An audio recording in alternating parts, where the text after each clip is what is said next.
haweeney siyaasiyad ah oo caan ah ayaa maxkamad lagu soo taagay magaalada Istanbul ee dalka Turkiga iyadoo la haysto eedeymo la xiriira inay aflagaadeysay madaxweynaha dalka Turkiga Recep Tayyip Erdogan. Wararka ayaa sheegaya in Kenan Kaftanoglu oo madax ka ah ka tirsan xisbiga caalamiga ah ee Republican People's Party ay mudan doonto 17 sano oo xabsi ah haddii dambigaasi lagu helo. xisbiga mucaaridka ah ayaana doorashadii ka dhacday magaalada Istanbul kaga guuleystay xisbiga talada dalka haya ee AK.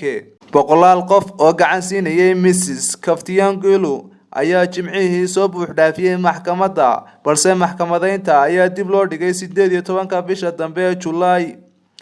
Ekrem İmamoğlu oo dhawaan ku guuleystay xilka maayirnimada magaalada Istanbul oo ay gabadhani isku xisbi yihiin ayaa eedeymaha loo soo jeediyay Mrs. Kaftanoglu ku tilmaamay kuwa sumcadeeda siyaasadeed lagu xumaynayo. waxa uu intaasi ku daray in talaabadani ay tahay mid lagu xakameynayo xorriyadda iyo xuquuqda hadalka. waxa uu sheegay inuu garab taagan yahay gabadhaasi.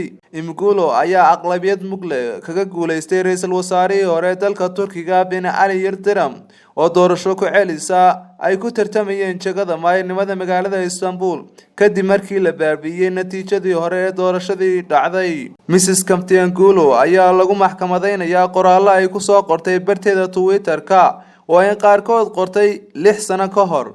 Mrs. Kaftanoglu ayaa ku eedeysan inay aflagaadeysay madaxweyne Erdogan iyo xukuumadda dalka Turkiga oo ay faafisay dacaayado argagixisnimo. wararka ayaa sheegaya in hadalladaasi loo haysto ay la xiriiraan dibadbaxyadii xukuumadda lagaga soo horjeeday ee dhacay sanadkii 2013 laguna taageerayay xisbiga la mamnuucay ee PKK. sida dadka wax falanqeeya ay sheegayaan, Mrs. Kaftanoglu ayaa kaalin weyn ka ciyaartay guushii Imamoglu kaas oo soo afjartay 25 sano xisbiga talada haya ee AK ay xukumayeen magaalada Istanbul. doorashada maayirka Istanbul ayaana loo arkayay inay tahay afti dadweyne oo loo qaaday xukuumadda madaxweyne Erdogan.